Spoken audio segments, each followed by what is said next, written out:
رات گہری ہو رہی تھی۔ آسمان پر گہرے بادل چھائے ہوئے تھے۔ احتشام اس وقت جم میں موجود تھا، جو اسی کے گھر کے ایک کمرے میں بنایا گیا تھا۔ پسینے سے شرابور، شارٹس اور بنیان پہنے ایکسرسائز کے بعد اب باکسنگ کر رہا تھا۔ تبھی دروازے پر دستک ہوئی۔ کون ہے؟ آ جاؤ۔ اس کے چہرے پر ننھے ننھے پسینے کے قطرے تھے جو اب ٹپک رہے تھے۔ دروازہ کھلا تو اس کا خاص آدمی انور اندر داخل ہوا۔ صاحب جی، بہت آوازیں لگا رہی ہے، کب سے دروازے پچھاڑ رہی ہے، سر میں درد ہو گیا ہے۔ یہ سنتے ہی ایک لمحے کے لیے احتشام کے باکسنگ کرتے ہاتھ رکے اور اس نے غسیلی نگاہوں سے انور کی طرف دیکھا۔ کچھ کہے بغیر دوبارہ اپنا کام جاری رکھا۔ 3 دن ہو گئے ہیں صاحب جی اسے گودام میں بند ہوئے، اب تو کچھ کرنا ہی پڑے گا، کہیں اسے کچھ ہو نہ جائے۔ سنا ہے اس کا باپ پولیس اسٹیشن کی راہ تک ہے اور آج صبح خبر ملی ہے کہ وہ جلد پولیس اسٹیشن پہنچ جائے گا اور پھر ہمارے لیے مصیبت بن جائے گی۔ باکسنگ کرتے احتشام شاہ کا ہاتھ ایک لمحے کے لیے رک گیا تھا۔ 3 دن پہلے وہ ایک لڑکی کو اپنے گھر لایا تھا، اسے گودام میں بند کر دیا تھا۔ وجہ کیا تھی وہ ایک طویل قصہ تھا۔ 3 دن بعد انور کی یاد دہانی کروانے کے موقع پر اسے وہ لڑکی یاد آئی تھی جس کی اس نے شکل تک نہ دیکھی تھی۔ بس اپنے ملازم کو اشارہ کیا تھا اور وہ لڑکی اسے اپنے گھر کے پچھلے صحن میں مل گئی تھی۔ اس نے اسے دیکھنا تک گوارا نہ کیا تھا، مگر اب انور کی معلومات پر وہ ٹھٹک کر رکا۔ فوراً سے اپنی باکسنگ روک کر اسے گودام کا دروازہ کھولنے کا حکم دیا۔ تم جاؤ دروازہ کھولو، میں آ کر دیکھتا ہوں کہ آخر اس کا کرنا کیا ہے۔ زہر آلود لہجے میں کہہ کر اس نے پاس رکھا تولیہ اٹھایا اور اپنا پسینہ صاف کیا۔ پاس رکھی پانی کی بوتل اٹھا کر گھونٹ گھونٹ کر کے پینے لگا اور اسی پانی کی بوتل سے ہاتھ میں چلو بھر پانی بھر کر اپنا چہرہ صاف کیا۔ اگلے ہی پل وہ اٹھا اور تیز تیز قدموں سے انور کے پیچھے چل پڑا۔ گودام کا دروازہ انور نے کھول رکھا تھا، لائٹ جل رہی تھی۔ وہ اندر داخل ہوا اور اپنے ہاتھ میں موجود پانی کی بالٹی اٹھا کر اس نے کچھ بھی سوچے سمجھے بغیر وہاں اوندھی لیٹی اس کم عمر لڑکی کے اوپر بہا دیا۔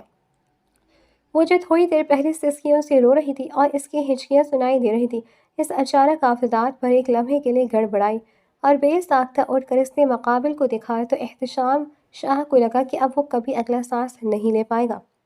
وہ لڑکی اسے دیکھ کر ایک لمحے کے لیے خود بھی ٹھہر گئی اور پھر خوف سے پیچھے کھسکنے لگی۔ آپ میرے ساتھ ایسا کیسے کر سکتے ہیں؟ اس نے ہمت کر کے بالآخر احتشام شاہ کے منہ پر گویا اپنے جملے سے ایک زوردار تھپڑ رسید کیا تھا۔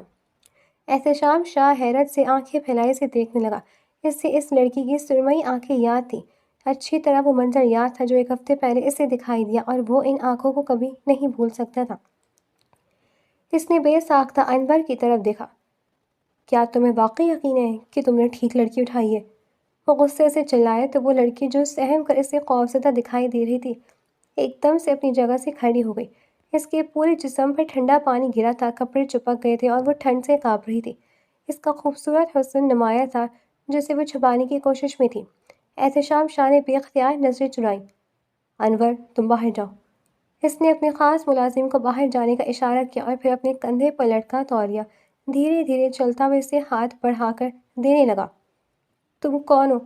اس نے بے ساختہ پوچھا۔ وہ جو رو رو کر اپنی آنکھیں سجا چکی تھی، اس نے سہمی ہوئی نظروں سے احتشام شاہ کو دیکھا تھا۔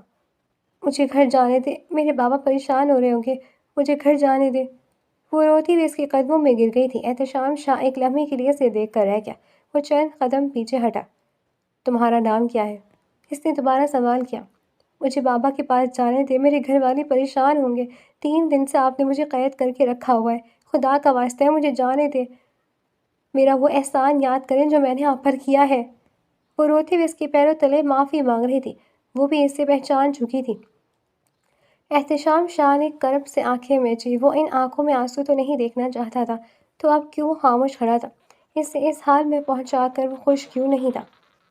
لڑکی، میں نے تم سے تمہارا نام پوچھا ہے، کیا نام ہے تمہارا؟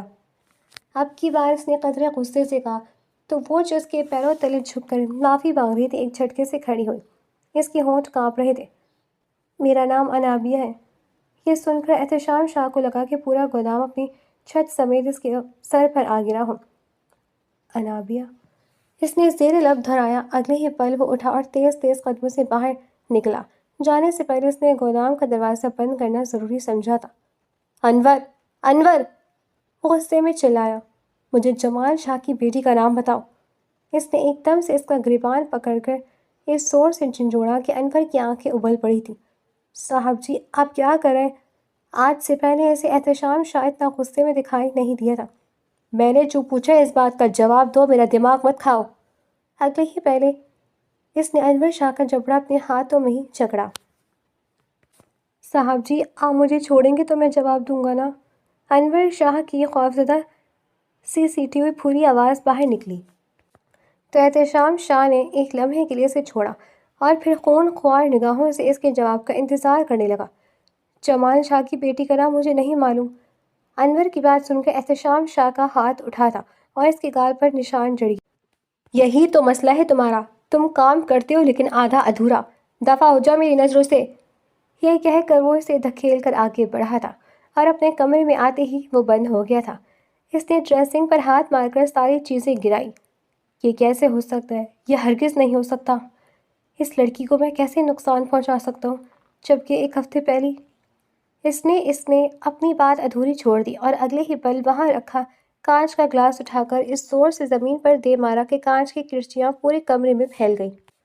وہ شکست خوردہ سا بیڈ پر بیٹھا اور اپنا چہرہ اپنے ہاتھوں میں گرایا تھا۔ ان آنکھوں کو اس نے کئی بار خواب میں دیکھا تھا، وہ ان آنکھوں کو کبھی نہیں بھول سکتا تھا اور آج انہی آنکھوں میں احتشام شاہ کی وجہ سے بے پناہ آنسو تھے۔ یہ مجھ سے کیا گناہ ہو گیا؟ وہ چلایا تھا۔ اس نے اپنے بال نوچ لیے تھے، یہاں تک کہ اس کے بائیں کندھے میں درد کی ایک زبردست لہر اٹھی تھی جو ایک ہفتے پہلے کا تحفہ تھی۔ اس نے کرب سے اپنی آنکھیں مینچیں اور ایک ہفتے پہلے کا منظر اس کی آنکھوں کے سامنے ابھرا تھا۔ وہ معمول کا دن تھا۔ وہ اپنے آفس سے نکلا، گاڑی میں بیٹھ کر آگے گیا ہی تھا کہ اس کے ڈرائیور نے اسے اطلاع دی، جسے سن کر اس کے دل میں خوف کی ایک لہر ابھری۔ احتشام شاہ نے خود کو پرسکون کیا۔ ڈرنے کی ضرورت نہیں ہے، کوئی اگر ہمارا پیچھا بھی کر رہا ہے تو کرنے دو، تم گاڑی آفس کی طرف لے جاؤ۔ احتشام شاہ نے سکون سے موبائل پر کال ملائی تھی اور پولیس کو اطلاع دی تھی، لیکن تب تک دیر ہو چکی تھی۔ وہ گاڑی جو محض پیچھا کر رہی تھی اب جان کی دشمن بن گئی تھی۔ احتشام شاہ نے ڈرائیور کو تیزی سے تیز رفتار بڑھانے کا حکم دیا تھا۔ جلدی کرو، مجھے پکا یقین ہے کہ یہ سب کچھ کیا کرایا جمال شاہ کا ہے، لیکن ابھی میرے پاس وقت بالکل بھی نہیں ہے۔ اس نے بے اختیار چلا کر ڈرائیور سے کہا تھا۔ ڈرائیور اپنی مہارت دکھاتے ہوئے اسے خطرے سے باہر لے آیا تھا۔ وہ گاڑی کو چکما دے چکے تھے لیکن گاڑی کی تیز رفتاری ایک دم سے بڑھ جانے کے باعث بریک فیل ہو گئے۔ گاڑی زوردار ٹھوکر کھا کر ایک درخت سے جا ٹکرائی تھی۔ ڈرائیور وہیں بے ہوش ہو گیا، کافی زخمی ہوا تھا اور احتشام شاہ گاڑی الٹنے کے باعث باہر سڑک پر گر چکا تھا۔ لوگوں کا ہجوم جمع ہو گیا۔ ارے یہ تو مشہور بزنس مین احتشام شاہ ہے، وڈیرے انعام شاہ کی بیٹی۔ کسی نے آواز لگائی۔ سڑکوں پر گاڑیوں کی قطاریں رکتی چلی گئیں۔ احتشام شاہ کے سر سے خون بہہ رہا تھا لیکن کسی میں کوئی ہمت نہیں تھی کہ آگے بڑھے اور اسے ہسپتال لے جائے۔ تبھی یونیورسٹی کی ایک بس رکی اور اس میں سے سب سے پہلے نکلنے والی طالبہ انابیہ تھی۔ اس نے گہری نظروں سے احتشام شاہ کو سڑک کنارے ہی تڑپتا دیکھا تو بے ساختہ دوڑی چلی آئی۔ آپ سب لوگ ویڈیو بنا رہے ہیں، تماشا دیکھ رہے ہیں، ایمبولینس کو کوئی نہیں بلا رہا۔ وہ غصے سے چیخیں تو لوگ پیچھے ہٹ گئے لیکن کوئی بھی آگے نہ بڑھا۔ انابیہ نے ڈرائیور کو دیکھا، اس کا بھی خون کافی بہہ رہا تھا لیکن احتشام شاہ کے سر سے نکلنے والے خون نے سڑک کو رنگین کر دیا تھا۔ وہ تیزی سے آگے بڑھی، اپنا دوپٹہ اتارا، اسے 2 ٹکڑوں میں تقسیم کیا اور پھر احتشام شاہ کے سر پر کس کر پٹی باندھی۔ اس کے بازو پر دوسری پٹی باندھ کر خون کو بہنے سے روکنے کی کوشش کی۔ احتشام شاہ جسے ہلکا ہلکا ہوش تھا اور وہ درد سے کرہا رہا تھا، ایک لمحے کے لیے اس نے اپنی آنکھوں پر زور دے کر انہیں پورا کھولتے ہوئے اس لڑکی کو دیکھا جو مہربان فرشتہ بن کر اس کی زندگی میں اس وقت نازل ہوئی تھی۔ خدا کے لیے اب ایمبولینس بلوا لو، خون بہنا اب رکا ہے لیکن یہ مسئلے کا حل نہیں ہے۔ وہ چلائی تھی اور لوگوں کو غیرت دلانے کی وجہ سے تمام لوگ آگے آئے۔ احتشام شاہ کو لوگوں نے اٹھایا اور ایمبولینس کو کال کی گئی۔ وہ لڑکی اس وقت تک احتشام شاہ کا ہاتھ تھامے ہوئی تھی اور اسے گرمائش پہنچا رہی تھی۔ وہ بار بار اس کا ہاتھ رگڑ کر اس کے ہاتھوں کو ٹھنڈک کو کم کرنے کی کوشش کرتی رہی کیونکہ اس کا جسم ٹھنڈا پڑ رہا تھا اور یہ اس بات کی علامت تھی کہ اس کے جسم کا اپنا دفاعی نظام تباہ ہو رہا ہے۔ چند منٹ کے اندر ایمبولینس آئی تھی تو احتشام شاہ نے بندی بندی آنکھوں سے دیکھا کہ وہ لڑکی فوراً سے آگے بڑھی تھی اور ایمبولینس والے کو کچھ کہا تھا۔ اگلے ہی پل وہ بے ہوش ہو گیا تھا لیکن وہ سرمئی آنکھوں کو کبھی نہیں بھول سکتا تھا جس نے گویا ایک طرح سے اسے دوبارہ زندگی دینے کی کوشش کی تھی، اور وہ لڑکی کوئی اور نہیں انابیہ تھی جس نے 1 ہفتہ پہلے اس کی جان بچائی تھی۔ وہ 1 ہفتے تک اپنی انرجیز کی بدولت ہسپتال میں موجود تھا۔ سارے ثبوت جمال شاہ کے خلاف جاتے تھے۔ جمال شاہ سے اس کی لڑائی ایک زمین کے تنازع پر تھی۔ احتشام شاہ نے جمال شاہ کو اس زمین کے بدلے لاکھوں روپے دینے کا اعلان کیا تھا، لیکن جمال شاہ زمین کے اس چھوٹے سے ٹکڑے پر اڑ گیا تھا جو دراصل احتشام شاہ کی ملکیت تھی۔ احتشام شاہ نے ہر بار جمال شاہ کو مذاکرات کی دعوت دی تھی، لیکن وہ اپنی دھن کا پکا تھا۔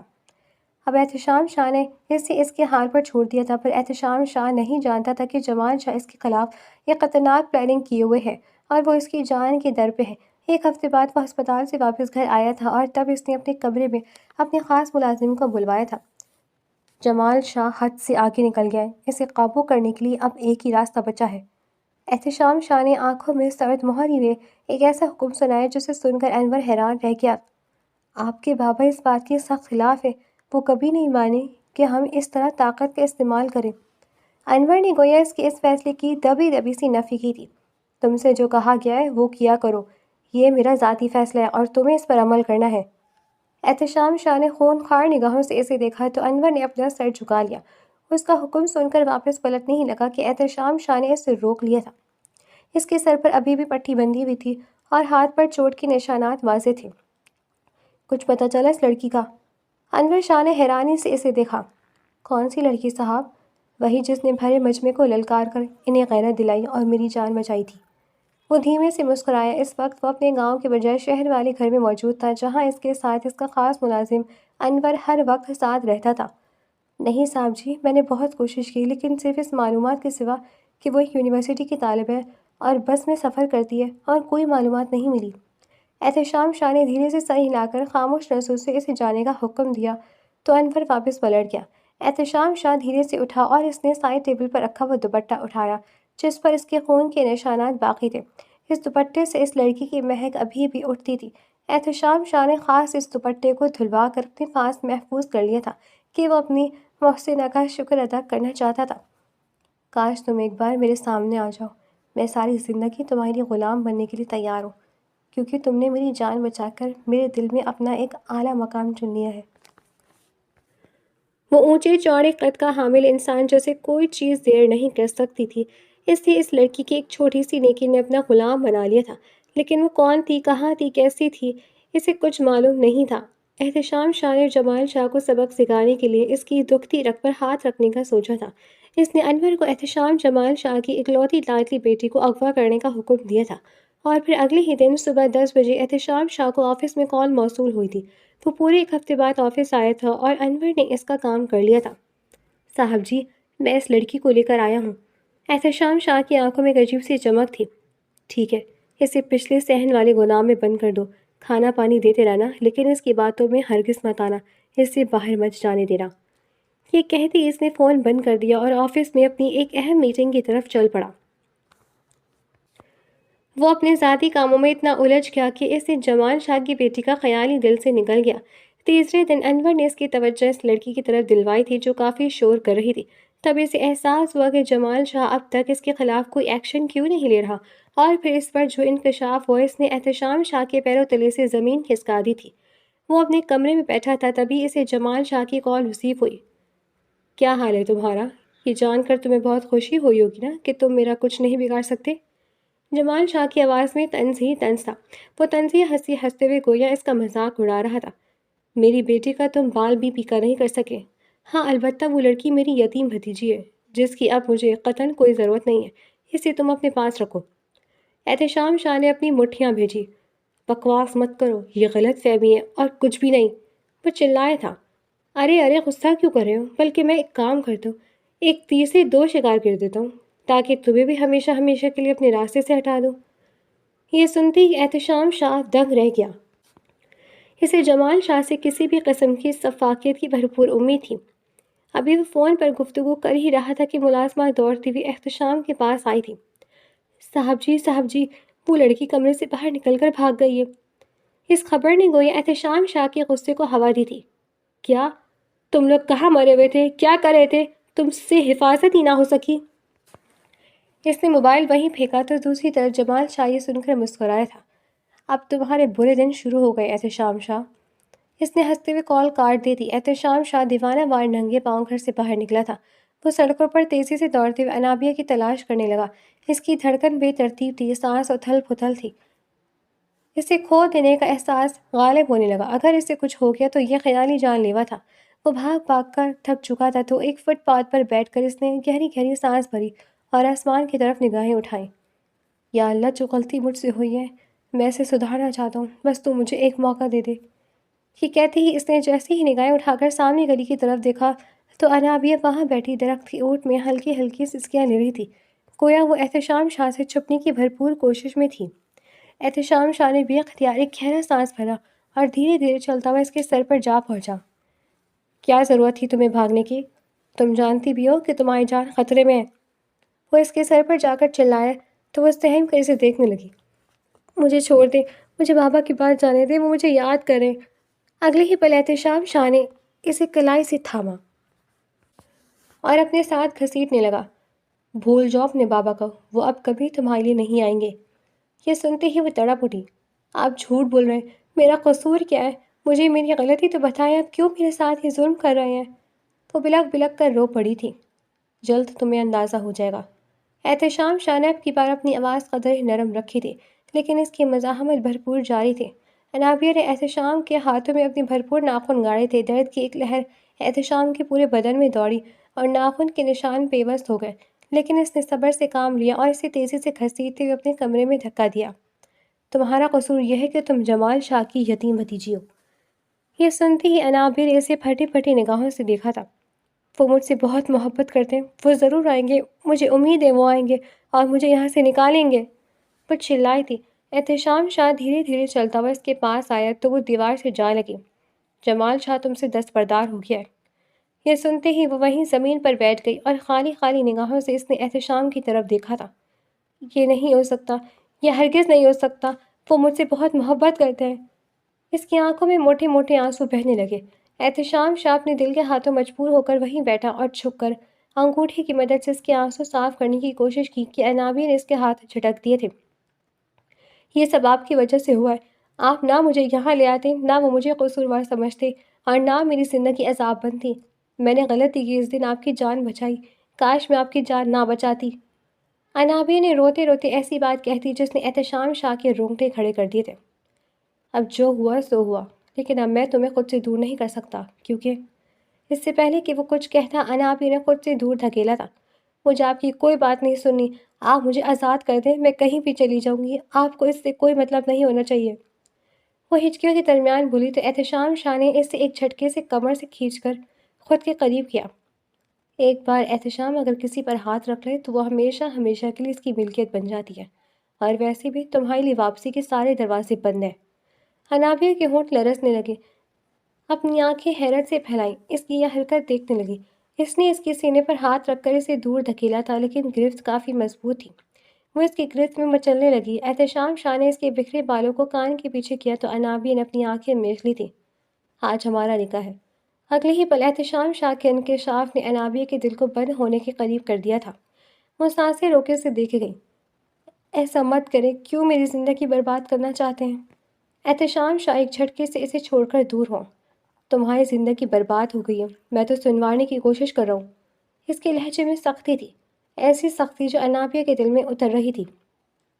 مجھے آپ سے شادی نہیں کرنی، میں آپ کے پیر پڑتی ہوں، مجھے آپ کے ساتھ نہیں رہنا، مجھے آزاد کر دیں۔ اس کی آنکھوں میں آنسو دیکھ کر احتشام شاہ نے ضبط سے آنکھیں میچ لیں۔ مجھے تمہاری بکواس میں کوئی انٹرسٹ نہیں ہے، تیار ہو جاؤ۔ یہ کہہ کر وہ کمرے سے باہر نکلا تو انابیہ وہیں زمین پر ڈھہ سی گئی۔ بابا، بابا آپ کیوں چلے گئے؟ آپ نے مجھے کیوں ان بھیڑیوں کے حوالے کر دیا جو مجھے نوچنے کے لیے تیار ہیں؟ وہ روتے ہوئے اپنے ماں باپ کو یاد کرنے لگی۔ تھوڑی دیر بعد ملازمہ اندر داخل ہوئی، اس کے ہاتھ میں سرخ جوڑا تھا۔ انابیہ نے وہ جوڑا اس کے ہاتھ سے لے کر زمین پر پھینک دیا۔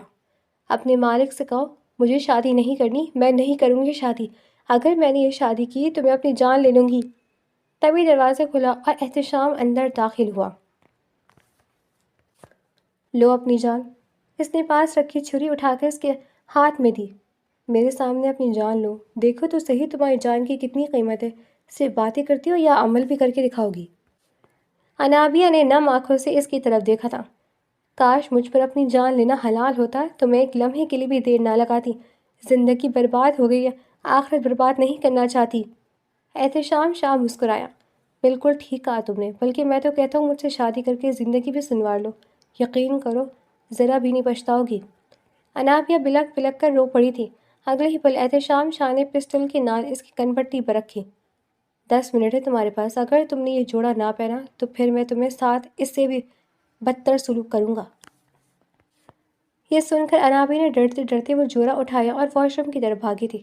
احتشام شاہ نے مسکراتے ہوئے اسے دیکھا تھا۔ میری جان، میں جانتا ہوں میرا طریقہ غلط ہے، لیکن میری نیت بالکل بھی غلط نہیں ہے۔ میں تمہارا بھلا سوچ رہا ہوں، تمہیں دنیا کی نظروں سے دور لے جانا چاہتا ہوں، اپنے پروں میں چھپا کر تمہیں سب سے اوجھل کر دینا چاہتا ہوں۔ وہ دل ہی دل میں سے مخاطب ہوا۔ اس کے دل نے ایک دھڑکن مس کی تھی۔ نیچے مولوی صاحب تیار تھے۔ تھوڑی دیر بعد انابیہ باہر نکلے تو اس کے سوگوار حسن میں گویا کئی گنا اضافہ لال رنگ کے جوڑے نے کر دیا تھا۔ دوپٹہ سر پر جمائے وہ بے آواز آنسوؤں کے ساتھ روتے ہوئے باہر نکلی تو احتشام شاہ نے آگے بڑھ کر اس کا ہاتھ تھامنے کی کوشش کی، جسے اس نے جھٹک دیا تھا۔ احتشام شاہ نے لاپرواہی سے کندھے اچکائے اور پھر وہ دونوں ایک ساتھ کمرے سے باہر نکلے۔ نیچے مولوی صاحب انتظار میں بیٹھے ہوئے تھے۔ انابیہ روتے ہوئے ان کے سامنے بیٹھی۔ احتشام شاہ نے اشارہ کیا، نکاح پڑھایا جائے۔ ایجاب و قبول کے لیے مولوی صاحب نے انابیہ کی طرف دیکھا۔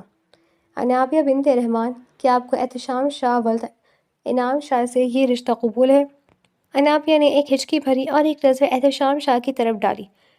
وہ گھور کر اسے دیکھنے لگا، گویا کہہ رہا ہو کہ جلدی کہو۔ قبول ہے۔ اس نے دل پر پتھر رکھ کر 3 بار قبول ہے کہا اور منہ پر ہاتھ رکھ کر روتے ہوئے جیسے ہی اٹھنے لگی تو احتشام شاہ نے اس کا ہاتھ پکڑ لیا۔ تماشے کرنے کی ضرورت نہیں ہے، بیٹھ جاؤ۔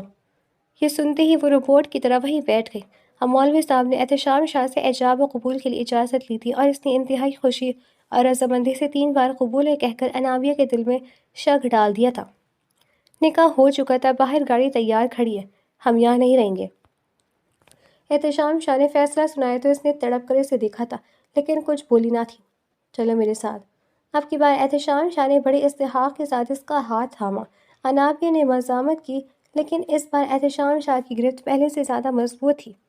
بیوی بن چکی ہو میری، تمہارا ہاتھ تھام سکتا ہوں، بلکہ اس سے آگے کی جرات بھی کر سکتا ہوں، لیکن یہ میرا صبر ہے اور تمہیں میرے صبر پر داد دینی چاہیے۔ انابیہ نے اس کی کڑوی باتیں اپنے اندر اتاری تھیں۔ وہ بنگلے سے باہر آئے تھے۔ اس نے گاڑی کا دروازہ کھولا۔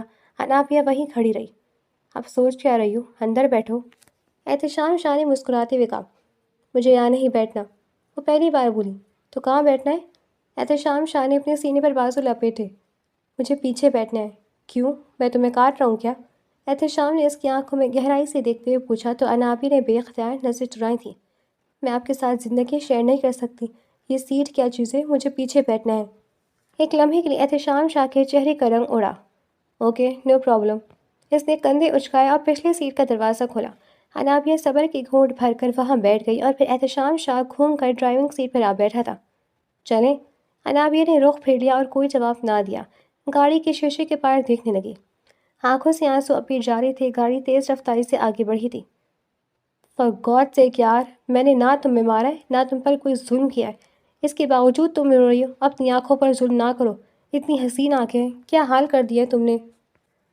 انابیہ نے تڑپ کر اسے دیکھا۔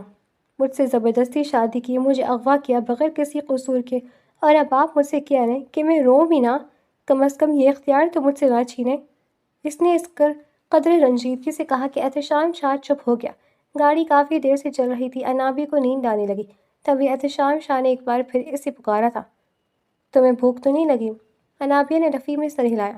زہر لا کر دے دیا، اگر وہ کھانے کو مل جاتا ہے تو وہ کھا لوں گی تاکہ اس اذیت بھری زندگی سے چھٹکارا مل جائے۔ احتشام شاہ کے دل میں یہ جملہ خنجر بن کر اترا تھا۔ اس نے ایک نظر انابیہ کی طرف دیکھا۔ انابیہ کے چہرے پر احتشام شاہ کے لیے نفرت ہی نفرت تھی۔ میں وقت آنے پر تمہیں سب بتاؤں گا کہ میں نے کیوں کیا، احتشام شاہ نے دل ہی دل میں کہا، لیکن اس وقت تمہاری حفاظت ضروری ہے اور میں تمہیں یہاں نہیں رہنے دے سکتا۔ اس نے گاڑی کی سیٹ سے اپنی پشت ٹکائی اور دوبارہ ڈرائیونگ پر توجہ مرکوز کر دی۔ تھوڑی دیر گزری تھی کہ گاڑی ایک جھٹکے سے رکی۔ خاموشی گہری ہوتی گئی۔ احتشام شاہ نے پیچھے مڑ کر دیکھا۔ وہ گہری نیند سو چکی تھی۔ اس کی گردن ڈھلک رہی تھی۔ اس نے گاڑی ایک طرف روکی، باہر نکل کر ریسٹورینٹ سے کھانا لیا، پھر ٹرے اٹھا کر ڈیش بورڈ پر رکھی۔ اس نے پچھلی سیٹ کا دروازہ کھولا اور انابیہ کا گال تھپتھپائے۔ وہ اس پر جھکا ہوا تھا۔ انابیہ کے بدن سے ایک خوبصورت مہک اٹھ رہی تھی، بالکل ویسی مہک جیسی اس کے دوپٹے پر موجود تھی۔ انابیہ اٹھو، کھانا کھا لو۔ اس نے انابیہ کو 2-3 بار آواز لگائی لیکن اس نے کوئی جواب نہ دیا۔ اگلی پل سے تشویش ہوئی، اس لیے اس کی نبض چیک کی، دھڑکن کافی کم تھی۔ انابیہ انابیہ آنکھیں کھولو، میری بات سنو انابیہ۔ لیکن وہ خاموش تھی۔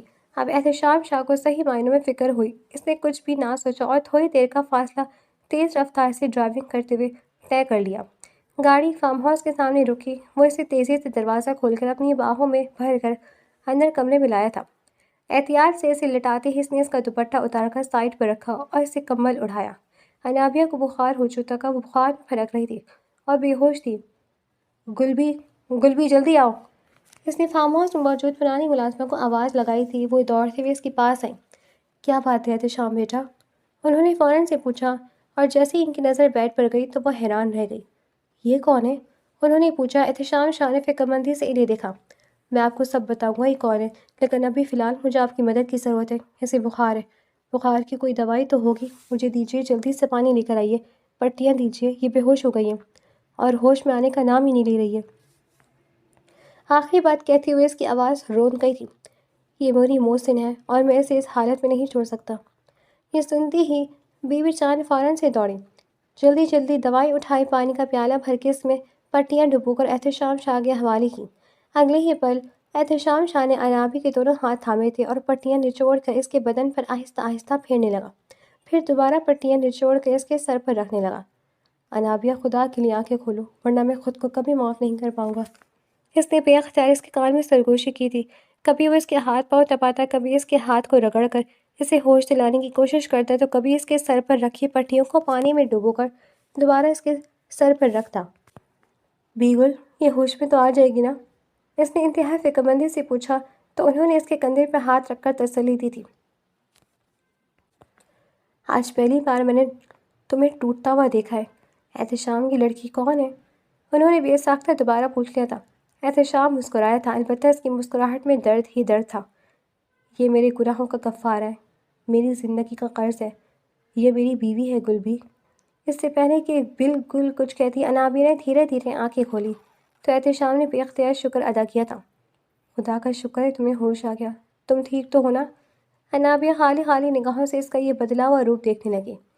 بیگل ان دونوں کو اکیلا چھوڑ کر کمرے سے نکل گئی۔ آپ کیا سمجھتے ہیں یہ دکھاوا کر کے آپ میرے دل میں جگہ بنا لیں گے؟ میں آپ کو قبول کر لوں گی تو ایسا ہرگز نہیں ہے۔ میں آپ سے نفرت کرتی ہوں اور کرتی رہوں گی۔ میری زندگی برباد کرنے میں اگر کسی شخص کا سب سے زیادہ ہاتھ ہے تو وہ آپ ہی ہیں۔ وہ چلائی تھی اور اس نے وہاں پاس رکھی چیزیں اٹھا کر زمین پر مارنا شروع کر دی تھی۔ احتشام اس کی اس حرکت پر دنگ رہ گیا تھا۔ اگلی پل اس نے اسے دونوں کندھوں سے تھام کر جھنجھوڑا۔ ہوش میں آؤ انابیہ، احتشام شاہ نے چلا کر کہا، لیکن تب تک دیر ہو چکی تھی۔ انابیہ نے کانچ کا گلاس جیسے ہی زمین پر مارا تو وہ سیدھا اس کے پاؤں کے انگوٹھے پر لگا تھا۔ ایک دھار بلند ہوئی، خون کے دھبے زمین پر دکھائی دے رہے تھے۔ انابیہ نے ششدر نگاہوں سے احتشام کے پاؤں کی طرف دیکھا۔ وہ افسوس بھری نگاہوں سے اسے دیکھتے ہوئے پیچھے ہٹا اور کمرے سے باہر نکل گیا۔ دروازہ زوردار انداز میں بند ہوا تھا، تبھی فون کی گھنٹی بجی تھی۔ انابیہ نے ادھر ادھر نگاہیں دوڑائیں تو اپنی جگہ حیران رہ گئی۔ احتشام شاہ اپنے موبائل وہیں بھول گیا تھا اور اتفاق سے اس کے موبائل پر جمال شاہ کی کال آ رہی تھی۔ بابا، وہ بے اختیار آگے بڑھی اور موبائل اٹھا کر کان سے لگایا۔ بابا، آپ کہاں ہیں؟ مجھے لینے آ جائے بابا۔ بابا، آپ مجھے یہاں چھوڑ کر کیوں گئے؟ وہ مجھ سے زبردستی نکاح کر چکا ہے اور اب مجھے ایک فارم ہاؤس میں رکھا ہے۔ بابا، مجھے بچا لیں، نکالیں یہاں سے، مجھے اس قید سے نکال دو۔ دوسری طرف چند لمحے خاموشی چھا گئی تھی۔ کیا تم فارم ہاؤس میں ہو؟ جمال شاہ نے بے اختیار پوچھا۔ جی بابا، آپ آئیں گے نا مجھے لینے؟ وہ کہتا ہے کہ آپ مجھے چھوڑ چکے ہیں، آپ میری جان کی دشمن بن گئے، ایسا نہیں ہے نا بابا؟ وہ بڑی آس بڑی امید سے پوچھ رہی تھی۔ اگلے پل جمال شاہ کی آواز ابھری۔ ہاں، میں آؤں گا تمہیں لینے۔ تم یاد رکھو کہ تمہارے بابا نے تمہیں کبھی اپنے دل سے نہیں نکالا، حالانکہ تم میری بھتیجی ہو، لیکن میں تمہیں بیٹی کی طرح محبت کرتا ہوں۔ یہ کہہ کر جمال شاہ نے فون بند کر دیا۔ جو انابیہ نے گہری سانس بھری تھی اور پھر تھوڑی دیر میں دوائی کے زیر اثر اسے گہری نیند آ گئی تھی۔ اگلے دن اس کی آنکھ اس وقت کھلی جب اسے محسوس ہوا کہ کوئی زور زور سے کمرے کا دروازہ پیٹ رہا ہے۔ وہ بے اختیار کھڑی ہوئی اور دروازہ کھولا تو سامنے احتشام شاہ ہاتھ میں ناشتے کی ٹرے لیے اسے غور سے دیکھ رہا تھا۔ طبیعت ٹھیک ہے تو تمہاری؟ اندر آتے ہی اس نے پوچھا تو انابیہ نے نفی میں سر ہلایا۔ جب تک آپ کی قید میں رہوں گی میری طبیعت کبھی ٹھیک نہیں ہو سکتی۔ احتشام شاہ دھیمے سے انداز میں مسکرایا۔ چلو پھر تو طبیعت ٹھیک ہوتے ہوتے وقت ہی لگے گا، کیونکہ میں تمہیں اپنی قید سے آزاد کرنے والا نہیں ہوں۔ اس نے بے اختیار اس کا ہاتھ پکڑا اور اسے بیڈ پر بٹھایا۔ ساری باتیں بھول جاؤ، ناشتہ کرتے ہیں۔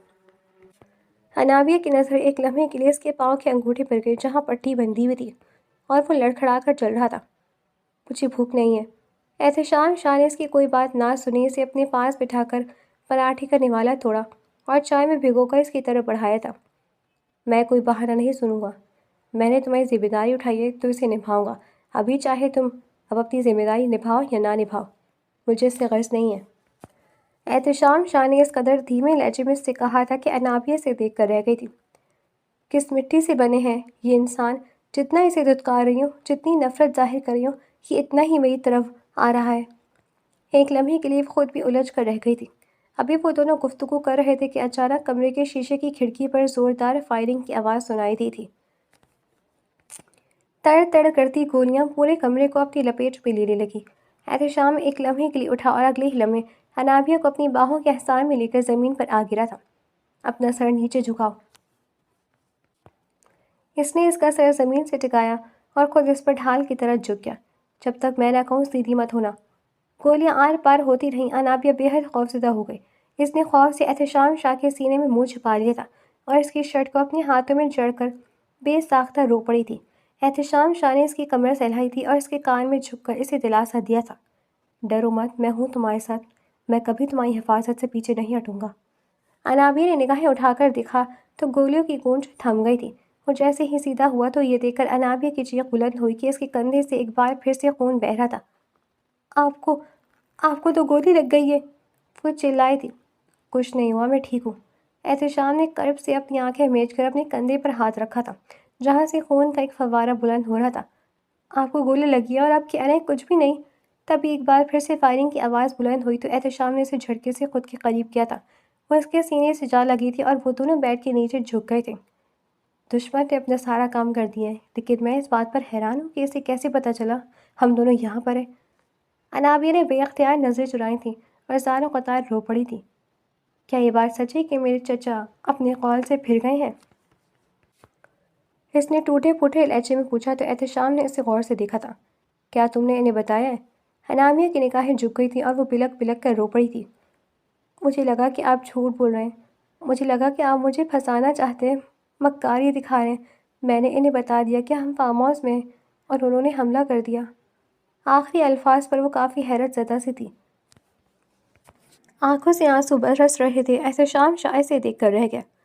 یہ تم نے کیا کیا انابیہ؟ اگر تمہیں کچھ ہو جاتا تو؟ وہ بے ساختہ اسے اپنی باہوں کے حصار میں لے کر اس کی آنکھوں میں دیکھتا پوچھ رہا تھا۔ اگلے ہی پل اس کا جسم ٹھنڈا پڑنے لگا۔ انابیہ نے دیکھا اس کا پورا شرٹ خون آلود ہو رہا تھا۔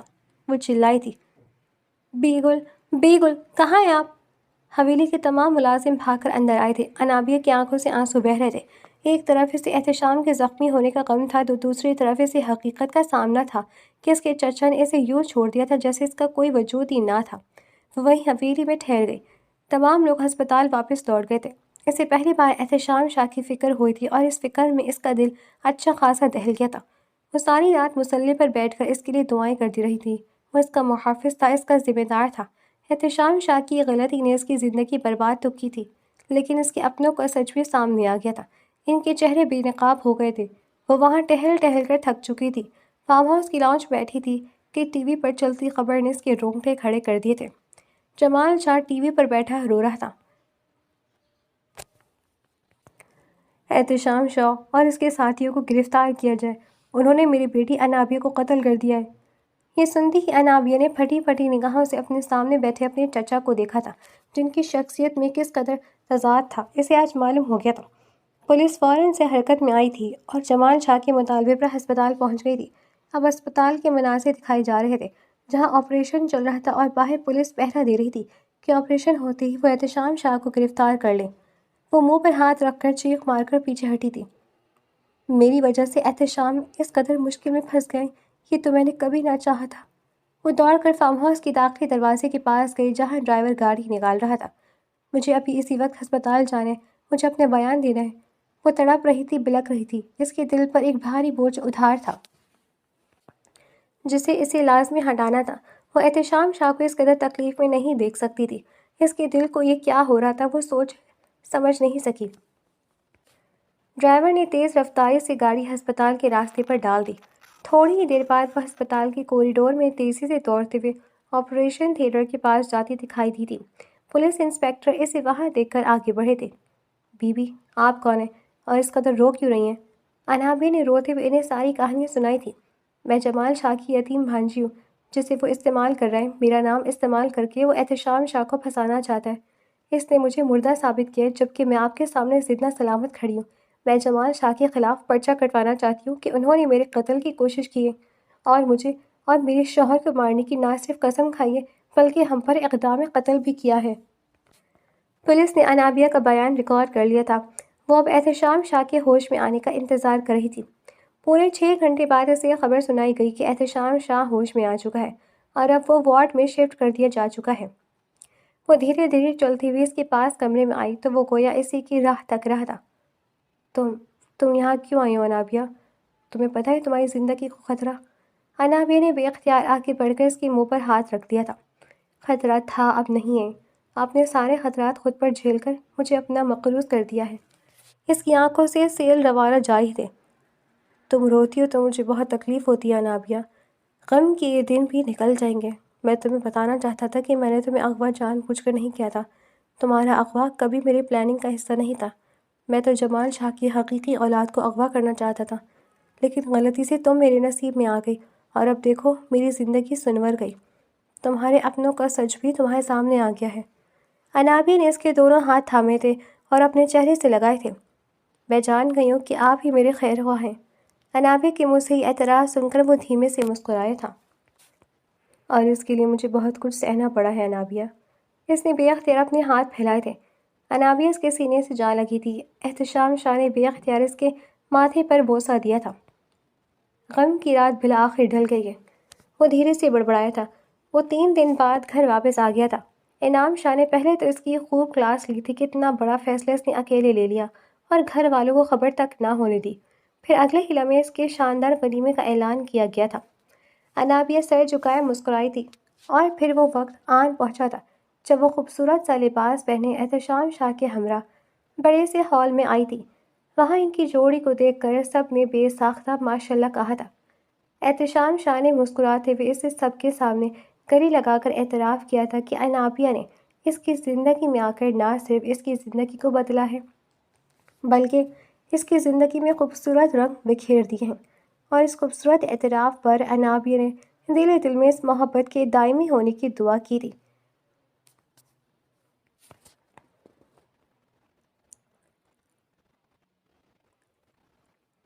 یہ محبت کا سفر انتہائی کٹھن تھا۔ نہ صرف احتشام شاہ بلکہ انابیہ کو بھی بہت کچھ سہنا پڑا تھا، لیکن اب غلط فہمیوں کے بادل چھٹ گئے تھے۔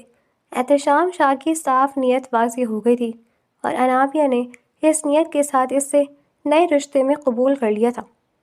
یوں وہ دونوں اپنے تمام تر اختلافات اور غلط فہمیوں کو بھلا کر محبت کے راستے پر اکٹھے چل پڑے تھے۔ جمال شاہ اپنے ناپاک عزائم کی بنا پر جیل کے سلاخوں کے پیچھے تھا اور انابیہ مطمئن تھی کہ اس نے ایک قاتل انسان کو سزا دلانے کی کوشش کی ہے۔